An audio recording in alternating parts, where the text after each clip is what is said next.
Thanks for tuning in to the preview of the SEC Conference. We're going to go ahead and break down the teams in the conference and then have a little debate on who some of the top players may be. What do you have so far, Don King? Started off in the SEC, you can't rank anybody unless you rank TMT at the top. They're the reigning champs, and that's just what it is. So we're going to go ahead and go with Sickwit at number 2, RC Vegas, home of the best QB in the league, at number 3. DX, it's the most exciting offense and one of the most exciting players, and yes, he is a diva, at number 4. Number 5, I'm going to go with No Limit, which is a little bit of a surprise. I just think that their quarterback is really good and really efficient. Number 6, Bad Boys. Nobody really knows who they have on their team yet, but I think with the talent that I hear of, they should be solid. LNG at number 7, The Unit at 8, and Fury at number 9. What do you have, Falco? Well, we're going to have a little bit of a disagreement here, but I'm going to obviously stay with TMT at number 1. I mean, they are the GOATs of Vegas. They're currently the champs, and they're still on top. Number 2 is going to be Super Sick With It. They are one of the most talented teams in all of Vegas, and they do very well nationally in tournaments, and I think they're going to be hungry to get back on top of the mountain. Number 3 is where we're going to have a little bit of a difference. I'm going to go with DX. They are the most exciting offense.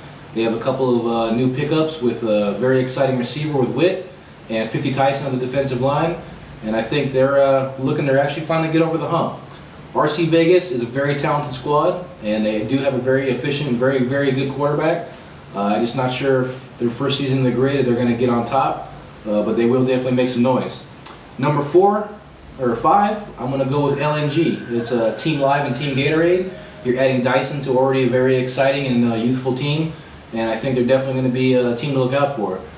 Number 6, I'm going to go with the Bad Boys. They are formerly Team Classic, and I believe Young Money, and they're a little bit unknown about them, but if they have the players who I think they have, they could definitely be around, as Team Classic was a big playoff team last season.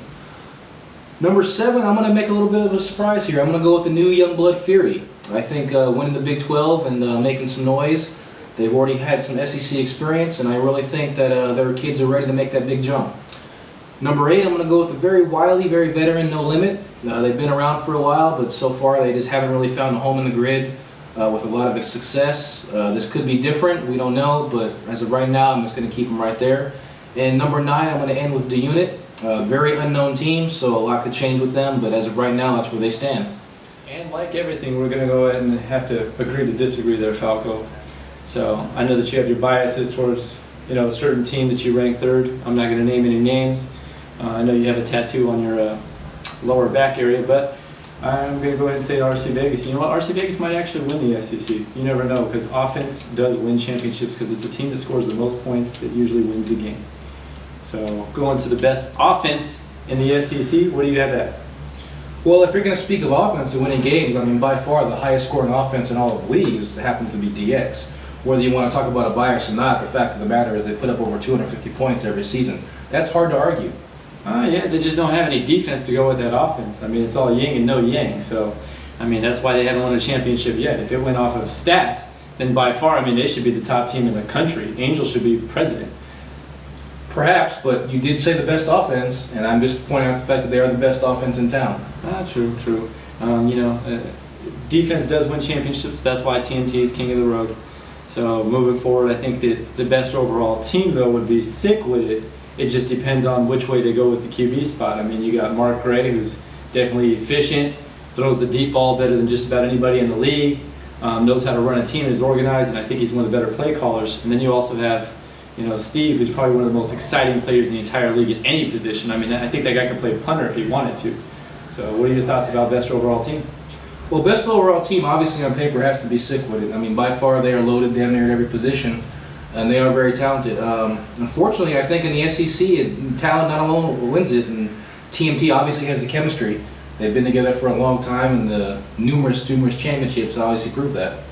Yeah, you never know. I'm going to go with an X factor as well.